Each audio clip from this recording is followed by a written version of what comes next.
Hello, I'm back. Oh, this is really close to the end. I can feel it.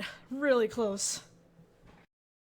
Maybe I actually can do this all in one sitting. I'm just gonna see. Right now we're looking at page 312 out of 382, so it is really close. So I'll see how it is after an hour if I want to keep going or not. Okay. The professor's wax figure. The display in the Chamber of Horrors is currently set up to resemble the scene from that terrifying rumor. The mold of his face was made with wax right from the actual criminal's corpse. That's the Rasad Creed. With the cooperation of the Gravekeeper, I was able to wait at the gravesite just before the burial. Wait at the gravesite. Able to wait at the gravesite just before. Okay. I hid at the cemetery and waited to hear from the grave robber. I ran into some unexpected complications that night in making the mold. It was nearly dawn, and I was panicking over the possibility of being caught.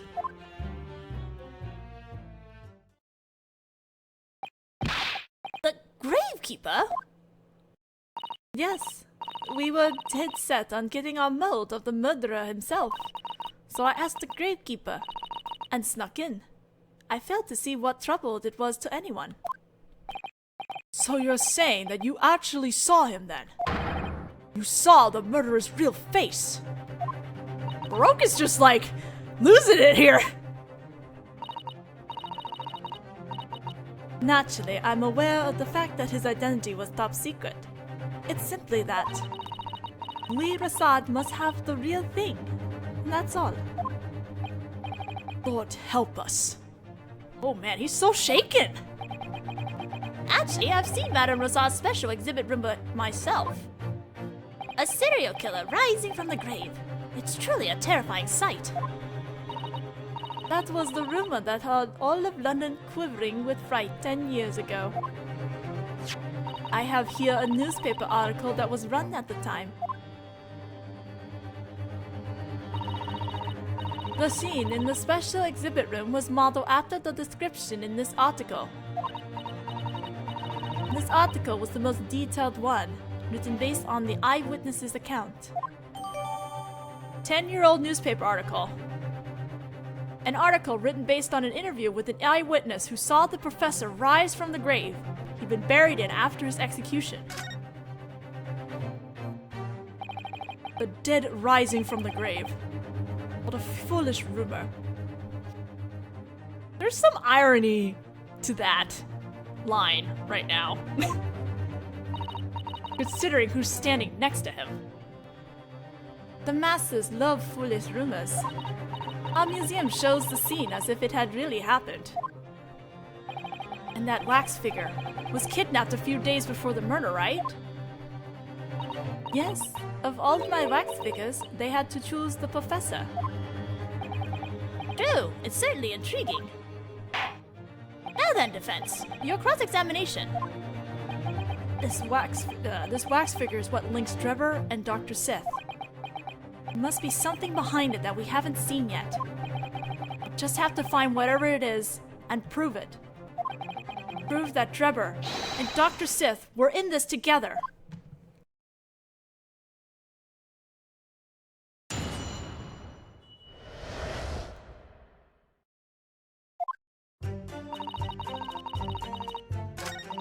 The mold of his face was made with wax right from the actual criminal corpse.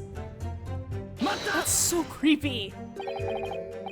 Is that true of all wax figures on display? Yes, the dead and living alike cooperate with our endeavors. Well, I don't think the dead have a choice. We've been getting quite a few letters from the vicious criminals down at the prison recently. What kind of letters? Once I get executed, please make a wax figure of me. That sort of thing. I see. Madame Rasad has made quite the name for itself, you see. Being made into a wax figure is something of a status symbol for those villains. Something about that seems wrong. But the serial killer who really helped us Rasad gain star status here in London is the one displayed in the special exhibit room, the Professor. You intend to say that you took the mold straight from the man himself? There are no exceptions to the Rasad creed.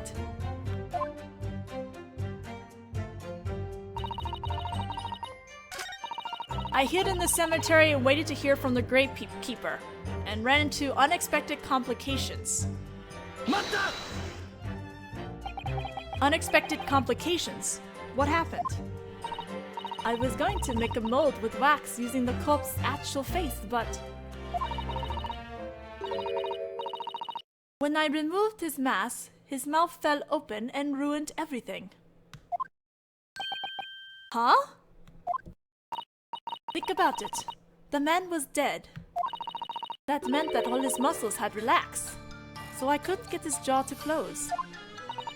Oh, what a terrifying mental image. Normally, I'd have an assistant on hand for such occasions, but I was alone that night, so it ended up taking more time than expected. What do you mean, than expected? For starters, whenever I take a mold of someone's face, I always make sure to wait 3 hours after their death. 3 hours? Why that amount of time? This whole case is very unsettling. Rigor mortis. Rigor mortis? It's a phenomenon that occurs to bodies that have died recently. Generally speaking, apparently a corpse's muscles have begun to stiffen about 3 hours after death. And after about 10 hours, the body is completely stiff. And after that, it seems that it goes slack once more. It's possible to calculate the estimated time of death for someone who's died unnaturally using the progression of rigor mortis.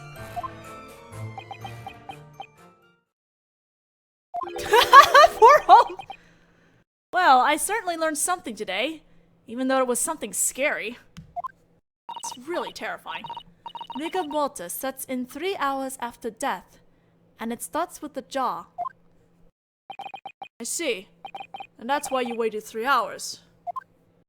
If I don't, the jaw will come open, and make my job far more difficult than it needs to be. I'd rather not hear any more of this. So how about that bit of testimony Madame Rasad just gave? It's important? Wait and see. It's important? Regarding that tidbit you just shared about rigor mortis, would you mind adding it to your testimony? It might be important. Yes, certainly. I don't mind. I wonder what it was about Madame Rasad's story just now. The atmosphere in the court seems to have gone quite rigid after hearing it. I really think I could have done without that comment just now. In that case, the witness shall update her testimony. Certainly, Your Honor. An unexpected complication I ran into that night when trying to make the mold was that rigor mortis hadn't set in yet.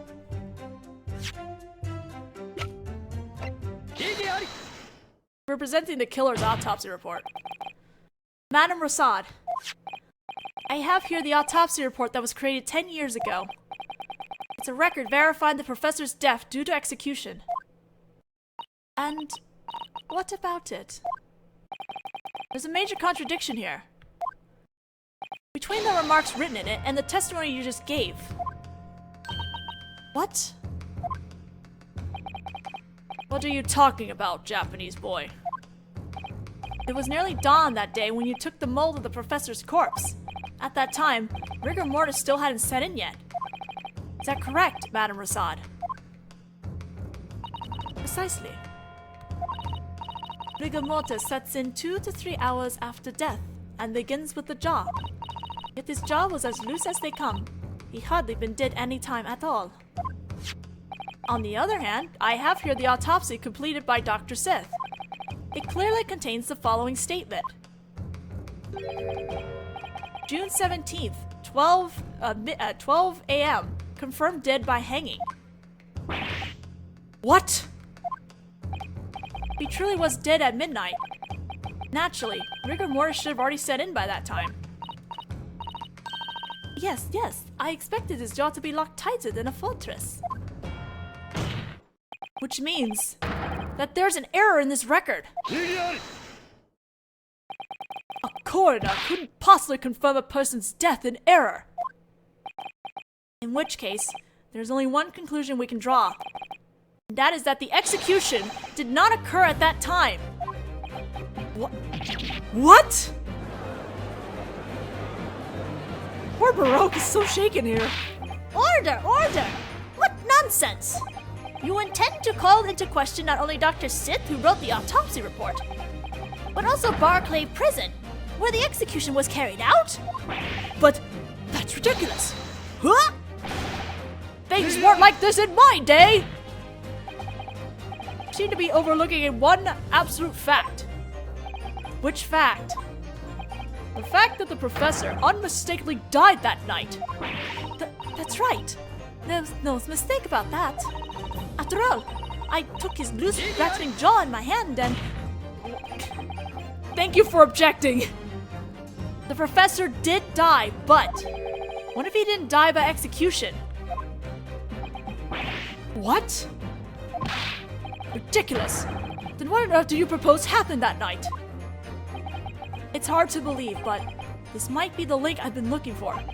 Between Dr. Sith, the professor, and a certain other person. I have evidence that shows what occurred that night. In that case, you will present the evidence. Evidence showing what happened on the night of the execution.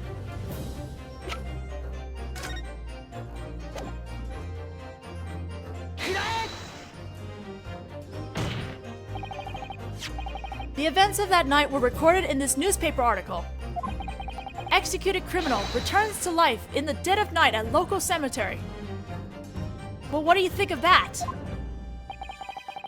You actually intend to claim the inmate rose from the grave that he'd just been buried in. This article is true. It would mean that the professor, who was supposedly executed, rose from the grave and was killed again. What the crap is going on? Impossible. That's nothing more than gossip propagated by a three-rate rag. And you really say that with certainty? What? The issue is that there's an eyewitness featured in this article. An eyewitness? It was the young man who snuck into the cemetery. An eyewitness to an event like that. It's obviously just a worthless flight of fancy. Besides, even if such a witness did exist, we have no way of knowing who it... Oh, we know! We already know who the eyewitness is. Who the eyewitness is. Possible. Don't tell me you're actually able to provide the court with the name of that person, defense. The name of the person who witnessed the fantastical scene that night. I can, Your Honor. I've seen that witness for myself. In that case, defense, present that person's name. Who was the youth who witnessed this unbelievable scene that night 10 years ago?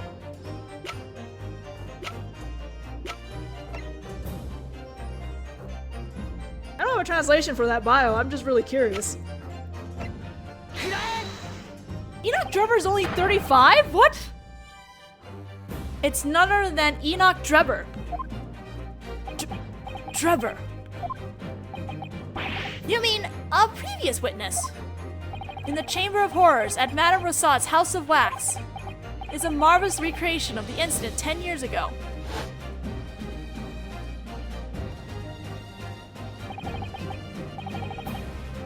The condemned prisoner rising from his grave in the dead of night.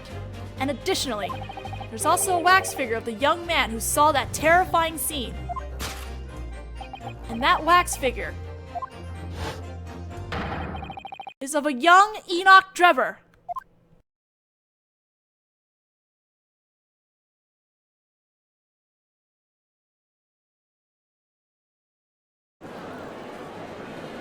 Row. Many rumblings! Order! Order! Order! Good heavens! Enoch Drebber was in Lowgate Cemetery. Is there some significance to the name Drebber? That's right. Madame Rousseau doesn't know yet. Yes, I believe his name is rather significant to you. To me? The one responsible for stealing the wax figure of the professor was also him. It was Enoch Drebber. Huh? My. I never could have dreamed. Could it be that you're also familiar with the name Enoch Drebber? We're just gonna keep digging holes here. Yes, I am. It was long ago. Huh? Huh? What did you say? Then perhaps you wouldn't mind telling us what you know. Yes, very well.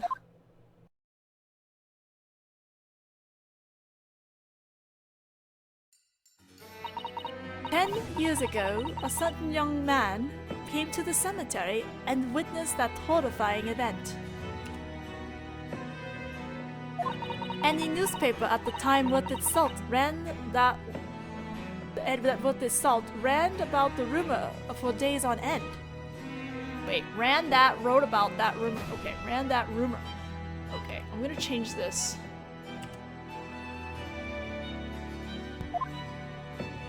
However, all the newspapers referred to the witness only as a certain youth, and never printed his name or anything regarding his identity. Aside from just one paper.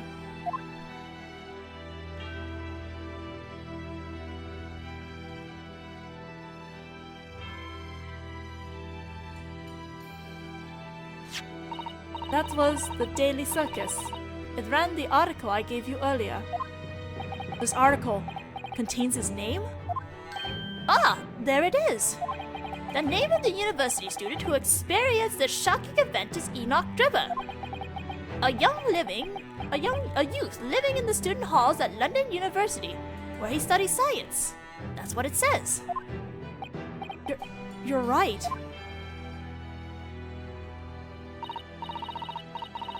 When I read this article, I went to meet with him.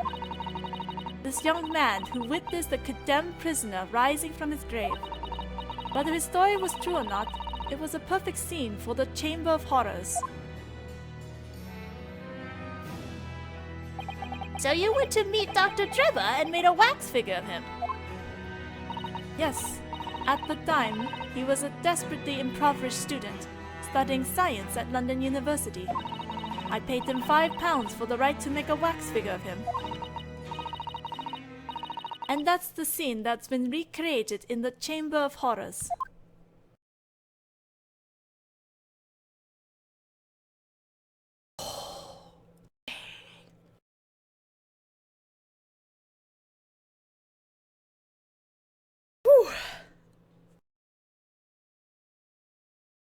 This entire case is so spooky! 10 years ago, a certain young man informed the public that he witnessed the sight of a supposedly executed prisoner rising from the dead. The public enjoyed his declaration, thinking it a rumor, and consequently forgot about it. And now, 10 years later, he stole the wax figure of that condemned prisoner and used it to commit a crime of his own. It's likely that he used it as a body double of the victim's corpse. Regardless of the fact that neither his face or his build even remotely resembles that of the victim. Why on earth would he do such a thing? And then, 3 days ago, Dr. Sith came to the scene of the accident to inspect the corpse. If it had been a wax figure acting as a body double, she would have naturally known that at a glance. Yet, she instead proceeded to submit the victim's autopsy report. Why on earth would she do such a thing? Are you trying to say it's because that wax figure was of the professor? The condemned prisoner, whose death Dr. Sif was supposed to have confirmed was alive, and Drebber witnessed the moment that condemned prisoner came back to life. Dr. Sif, that must have been a deadly secret. That's exactly why Drebber used that wax figure as the body double. Oh, damage. Your Honor, please summon Dr. Sif to the witness stand right away. The defense believes that the connection between the two of them must be investigated. You can't stop us, Vortex. You can't stop time. You can't stop the defense. But according to the report submitted by the prosecutor's office today, Dr. Sif is unable to make an appearance in trial today. Dr. Sith herself said something similar earlier, didn't she? Van Zieks will not be calling me as a witness in today's trial. Lord Vortex has forbidden it. Lord Vortex? There's a seal that must never be broken, and it's on the professor's incident. Kindly accept that you won't be able to drag me into this. Hell no, we are totally gonna drag you into this!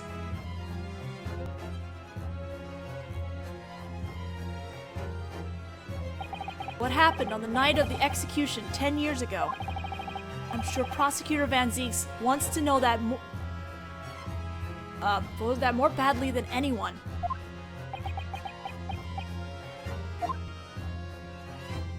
The prosecution rescinds that entire report.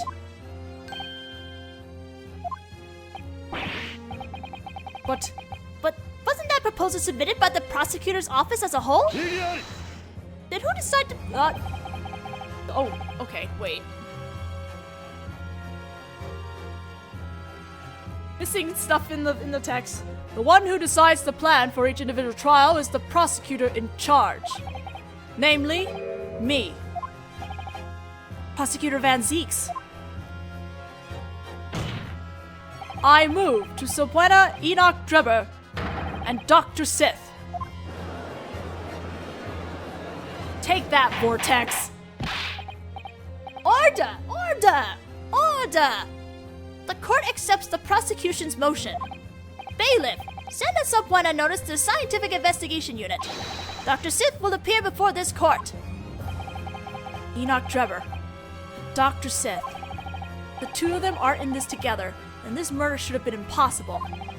Just a little more effort. It's finally time for the whole truth to come out. Oh, Jesus. Haha, Seth, we got you out here. I appreciate your prompt appearance, Dr. Sith. Lord Baroque Von Zieks, I'm disappointed in you. To think that you betrayed and abandoned the report submitted by Scotland Yard and the prosecutor's office. The only thing I mustn't betray is the truth, regardless of who that person is. If I have even a shred of doubt, I will pursue it to the end. That's my duty as a prosecutor. Burn! Enoch Drebber-san, the victim lost his life because of the device you built. And you, Dr. Sith, you were the first to arrive at the scene and examine the victim's body as a coroner. The two of you cooperated with each other in order to carry out the murder. That's the defense's claim. And your proof? I don't have any concrete proof right now, but I do have an important clue. A clue? He always had a pretty good morale compass, he just really hated the Japanese. Naturally, I'm referring to the wax figure. The professor, the serial killer who was executed 10 years ago. I'm well aware. I watched his execution and confirmed his death myself. But is that the truth? And what is that supposed to mean? According to this newspaper that came out at the time of the incident, following his execution, the serial killer rose from the dead. Worthless lies. And the one who witnessed that scene was you, Enoch Drebber-san. Was it not? If the scene you say you saw at the cemetery 10 years ago really did happen, then you have in your hands a secret that's incredibly valuable to Dr. Sith. A secret valuable enough to convince her to cooperate with you. Please tell the court, Drebber-san. Tell us the truth about what you saw 10 years ago. Ah, so that's the university student from that time. Oh my, he looks just like his figure that stands in the Chamber of Horrors. I hope he's not seriously going to try to say that he actually saw that. As I recall, he was a research student at London University. I guess even those who are too talented for their own good can be troublemakers.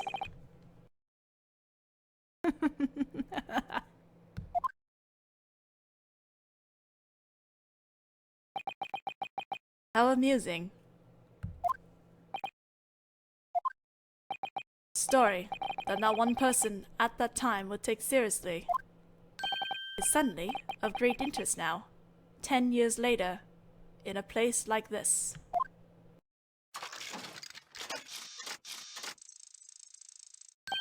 Yes, very well, if it's what you all wish. I'll tell you the truth, and we can all have this cleared up. Ah, Sith, you are in deep doo-doo. And Enoch is gonna have a ball. In that case, Dr. Drebber, the court will now hear your testimony about that night 10 years ago, regarding the scene you encountered at Lowgate Cemetery. Yes. Alright. I'm sure Enoch is so thrilled right now. So thrilled. How do I bold this thing? Not bolded and I can't figure- hold on.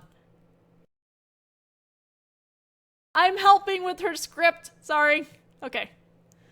The scene 10 years ago. Oh, music pickup! The reason I went to Lowgate Cemetery that night 10 years ago was for my second job. The illustration in the newspaper depicts what I saw that night, but thinking about it now, I never actually saw the professor. After that, a pretty lady paid me a visit and made a wax figure of me.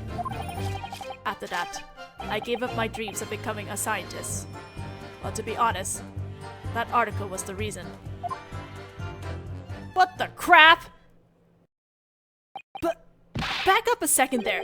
You didn't see him? Well, of course. Of course not. There's no way the dead can come back to life. But then, what's printed in this article? That's nothing more than a bit of rubbish, masquerading as a newspaper. If the contents of this article are false, then we won't be able to pursue their connection as accomplices any further. Don't tell me that's why he... By the way, witness, you said you were in the cemetery that night for your second job, correct?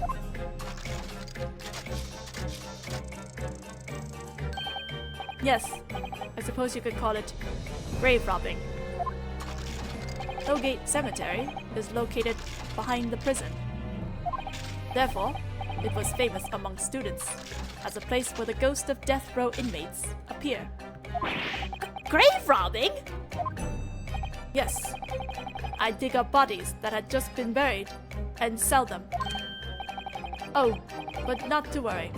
I didn't lay a finger on any of the items or valuables buried with them. So, you were one of those grave robbers that's become quite the societal problem recently. We students at the time called them soul sellers. How utterly sacrilegious! What is this case? It's, oh god, I'm just getting chills. This whole case is creepy. Oh. Yes, well, you may rest assured knowing that I was harshly punished for my actions. The Daily Circus, they dug up my name and printed it. That caused all sorts of trouble, and I had no choice but to withdraw from the university. The only newspaper that mentioned me by name was that one. Oh, wow. I see. Incidentally, what of the person who drew this illustration? Ah, the reporter who wrote the article about me drew it as I watched.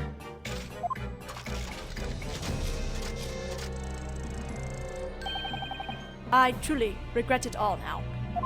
Why did I have to go and make up that wild story about something I hadn't even seen? In that case, defense, your cross-examination, if you please. Will do, Your Honor. Enoch! I'm gonna knock you silly at this point.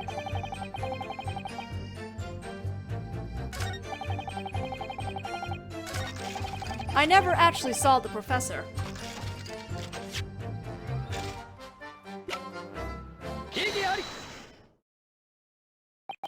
I'm afraid that won't work, Drebber-san. What won't work? You must have seen the professor 10 years ago.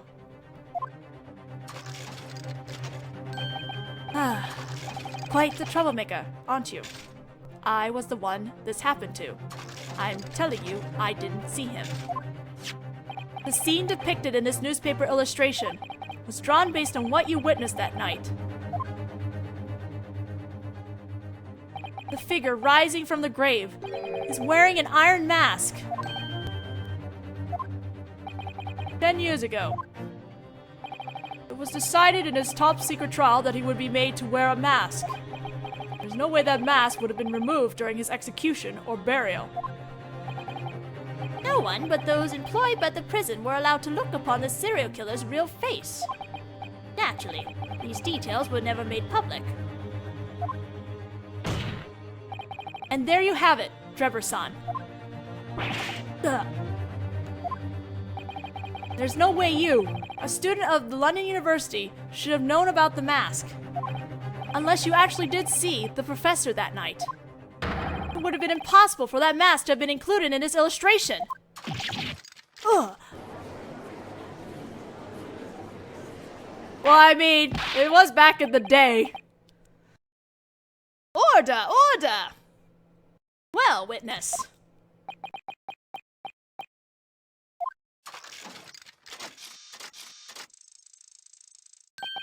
Now that I look at it more closely, it's quite a dreadful illustration, isn't it? As I previously stated, I was deeply shaken at the time.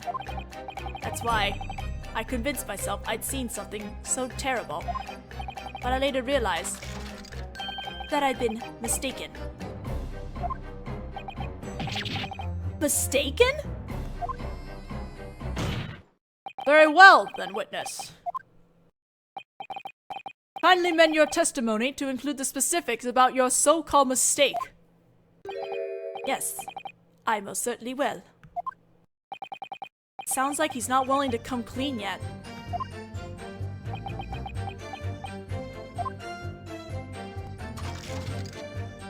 The person I saw that night was a fellow member of my trade, another grave robber.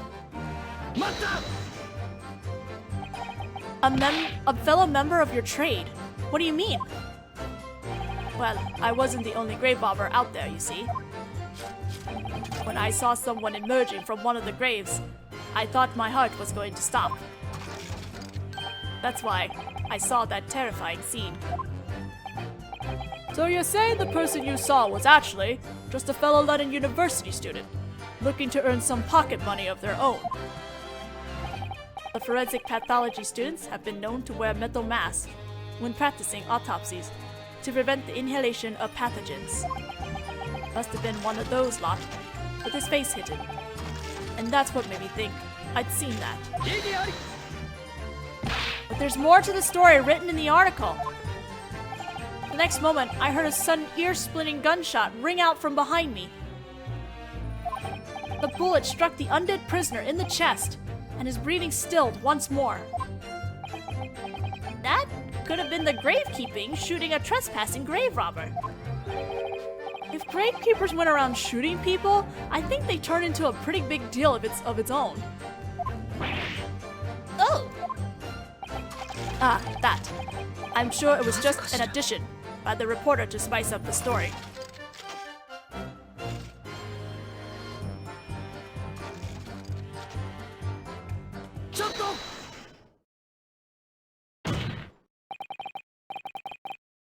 Is everything alright, Madame Rasad? You seem to be really laying it into poor Home-san over there. Oh, begging your pardon. I just had a thought. It looks like the testimony Drebber-san just gave caused you to think of something.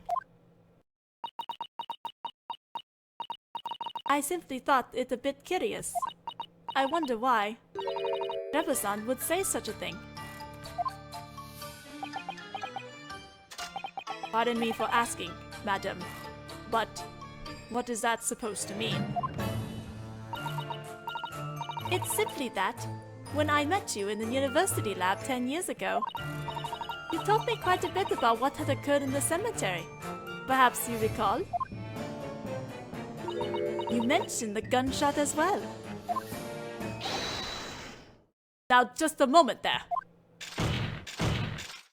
Who said you could say something so irresponsible? Emotions! You do well to watch how you speak to a lady. Please continue your testimony, Madame Rasad.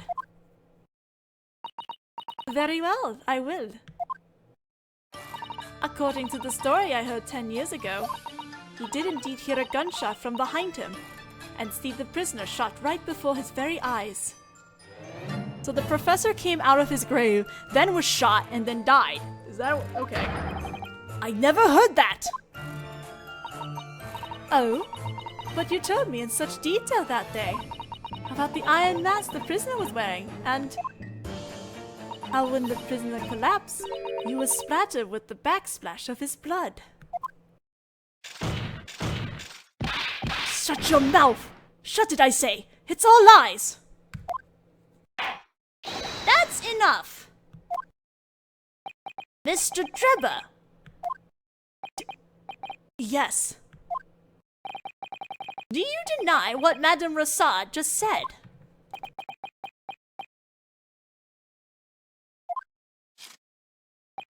I have no memory of ever saying such a thing. That's a lie! You really expect us to believe that? The court will not accept baseless accusations, defense. Ugh. Damn it, this is frustrating! Now then, witness. Add your statement just now to the testimony. Yes, Your Honor.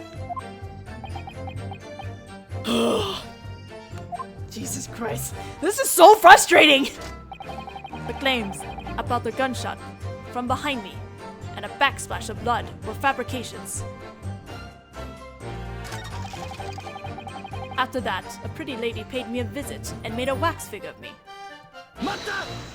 Am I on this thing safe? I don't even know. And that lady was Madame Rasad? Suppose so. I never expected to see her 10 years later. I don't think I'm on the right statement, actually. Yeah, I don't think I'm on the right statement. I don't even know where. Oh shit, where am I? Where am I now?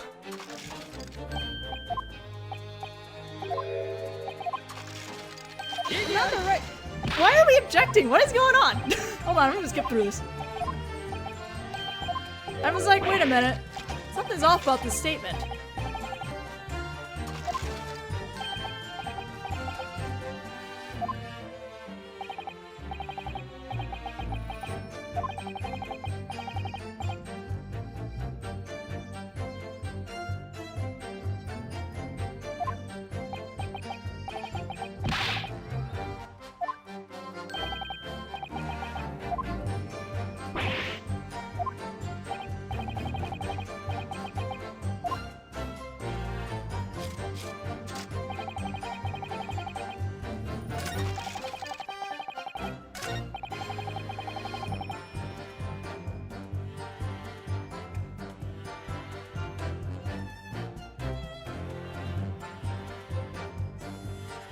Where is this entire statement? Hold on, what the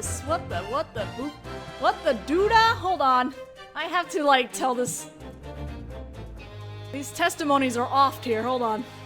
I gotta open up another guide. I gotta look at it. We're on the last statement now. What are we looking at, though?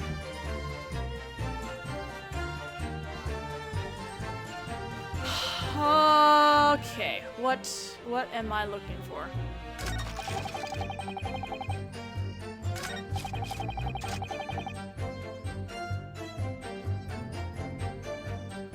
No, not yet.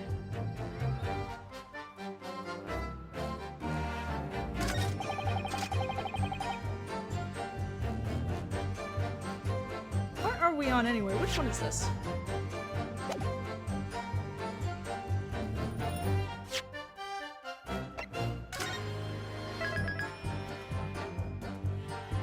We're on 4. Okay. Okay. Wow! 4 has a lot going on here! Okay. Okay. No problem. No big deal. Let me see what we're doing here.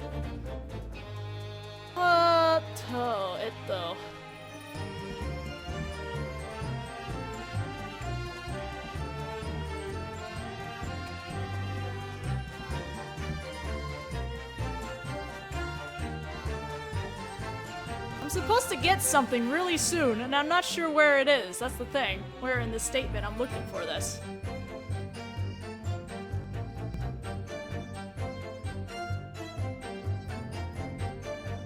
Enoch Drebber, we have presented him at this point. Where are we at here? 10-year-old article. We get a new statement.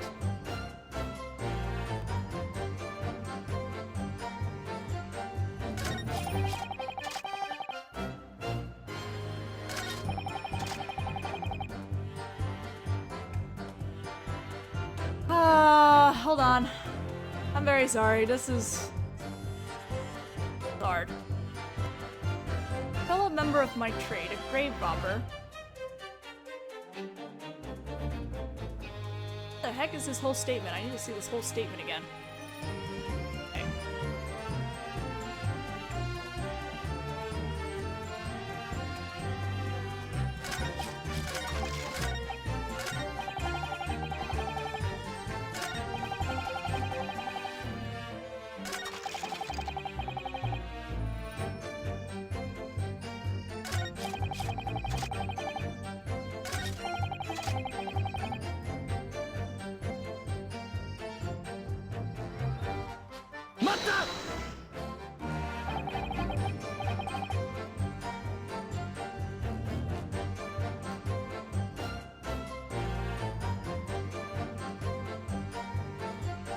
And that lady was Madame Roussaud. Okay, I think I found where I am now. Okay, I was supposed to press on the statement. A pretty lady paid me a visit and made a wax figure of me, and I think I just found that spot. I suppose so. I never expect to see her again 10 years later. As stated previously, I learned his name from the newspaper article and went to see him. Hooray for me and my vague understanding of Japanese. You mean the article in the Daily Circus? At the time, I was just a broke university student. So, I jumped at the madam's offer of £5.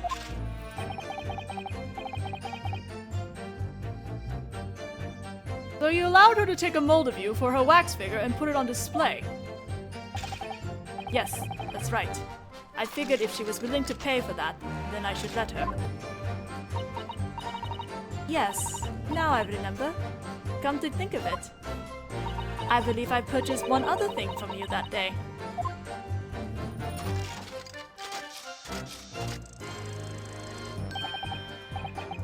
Oh, indeed?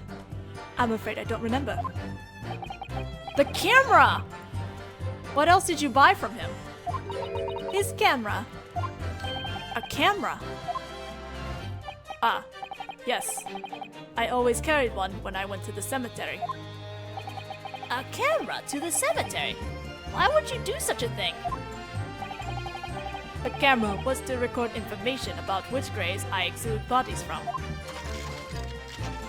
But I had no intention of returning to the cemetery again, so I sold it. It's still on display in our Chamber of Horrors. Recreating things down to the smallest detail is part of how we operate. It sounds as though this camera is the real one that Drebber-sama was carrying that night. Yeah, it must be. Camera! The actual camera Drebber carried with him when he went to rob graves that night 10 years ago.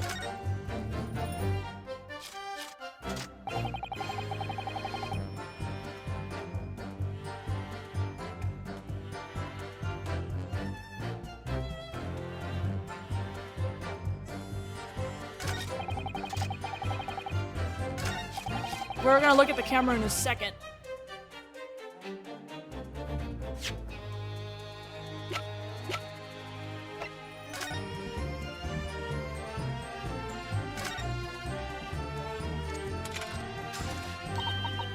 What an amazing gadget! You seem to like these sort of machines, don't you? Yes, I suppose you call this a mechanism. Anyway, it's just lovely. What? Lovely? Whenever I look at a pocket watch, I just can't help wanting to disassemble it. That's... wow. Because of that, the only sort of clock my father keeps now is his internal one. Poor Professor Mikatoba. Oh! What are the bellows?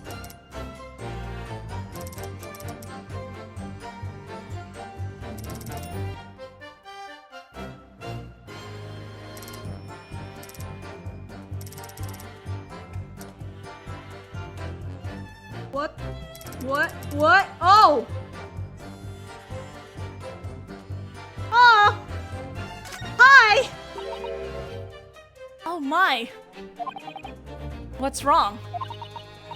Look at the bellows here. There's some sort of blackish red stain. You're right. It kind of looks like blood. That's what it looks like. You don't think... Nah, it can't be. The actual camera Drebber carried with him, it has a blackish red stain on the extended bellows.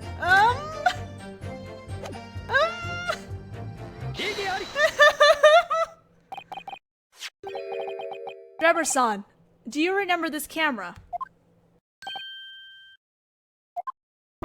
Oh, is that the camera I brought from him? I borrowed this from the Chamber of Horrors. It's the camera you had with you that night 10 years ago. And what about it? We two Japanese had never seen such a small camera before. You carry it around by folding up the bellows, correct? Just like this. Mata! He said mata! He said hold it! Huh? Just a moment. The bellows on that camera. What is this blackish red stain? Ugh. Yes, there were obvious traces left behind on the bellows. Wait, so then... Yes, it appears to be traces of blood. But scientific testing will know for certain. Isn't that right, Dr. Sith?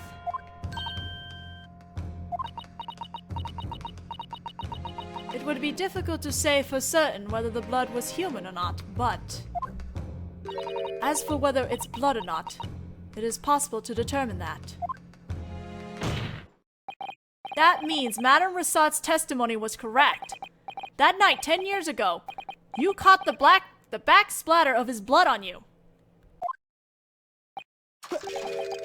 Well... And then you saw the masked prisoner rise from the dead. Oh boy! Oh boy! Oh boy! God damn it! There's no way you simply forgot this shocking fact. In other words, you were for trying to hide the fact that you really did see the professor that night. Why would the witness do such a thing? Naturally, it wasn't for his own sake. Then whose sake do you propose it was for?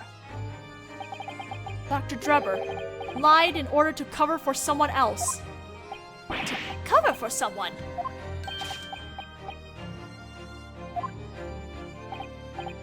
And that was, of course, someone who would be in a lot of trouble if the fact that the condemned prisoner, the professor, had risen from the dead. In that case, the court orders the defense to tell us.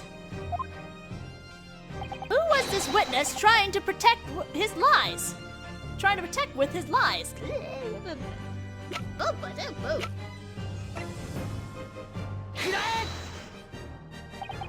That person was, of course, Dr. Sith.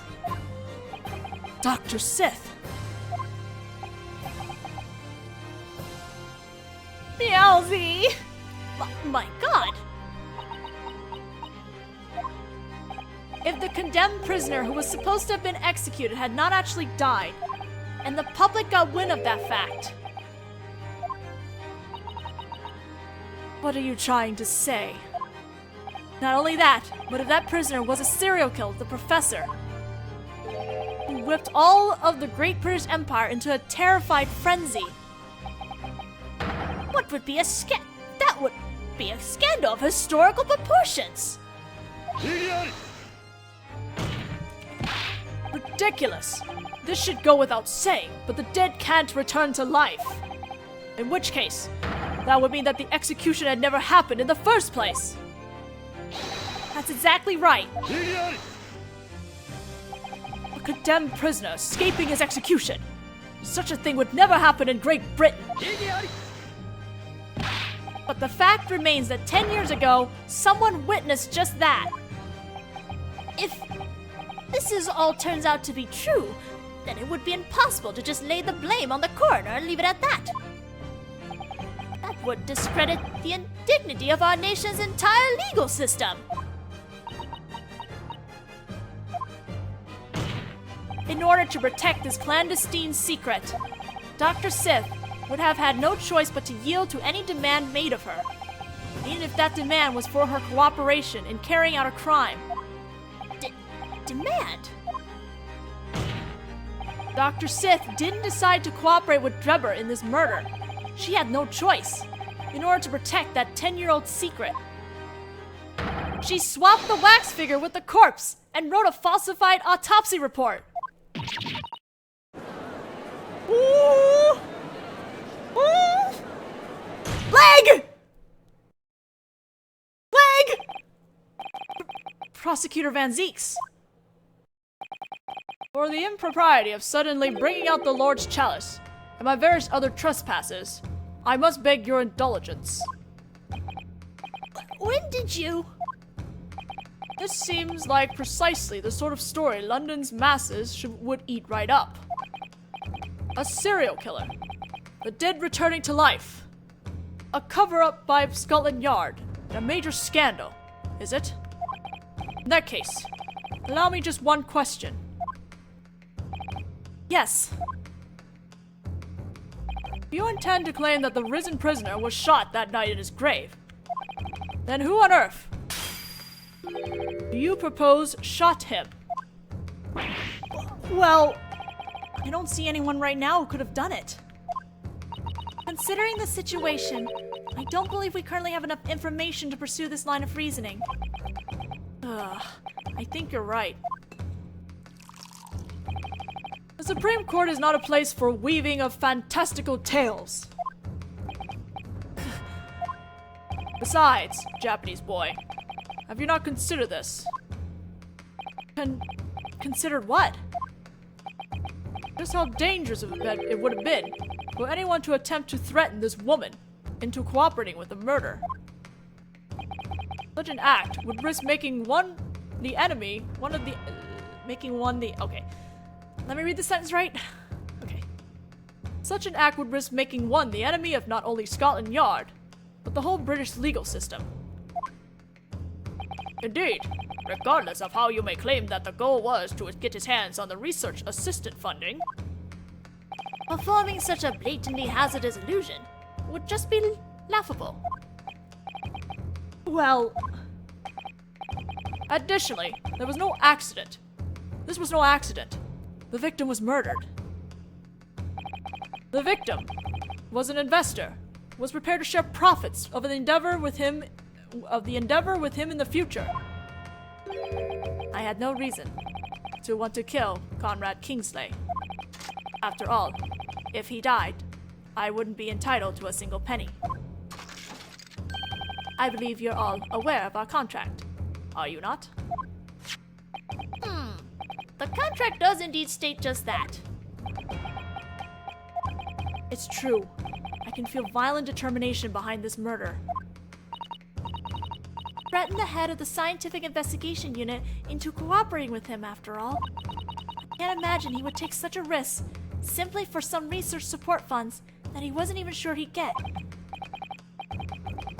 Besides, if it was really the funding he was after, there's no way he would have taken Kingsley Slan's life. Which means that it wasn't the money Enoch Drever was after. It was to kill Conrad Kingsley. But what on earth could his motive have been? Time's up, defense. This is your final chance before the verdict is handed down. Better be able to back up your claim with evidence.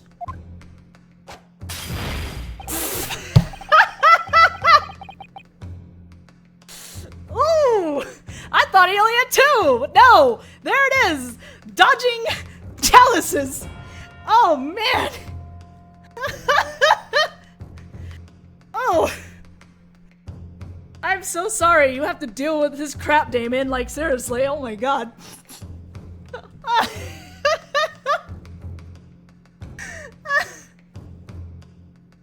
I can't.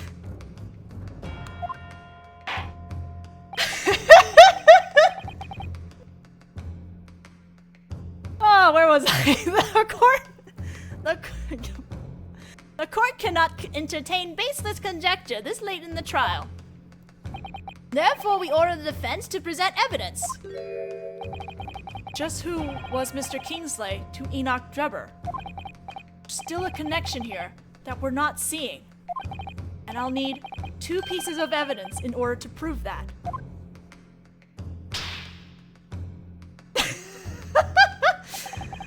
Very well. The evidence that proves the connection that acts as the motive for him to have murdered the victim is something you'll have to find out in 10 minutes. 10 minutes.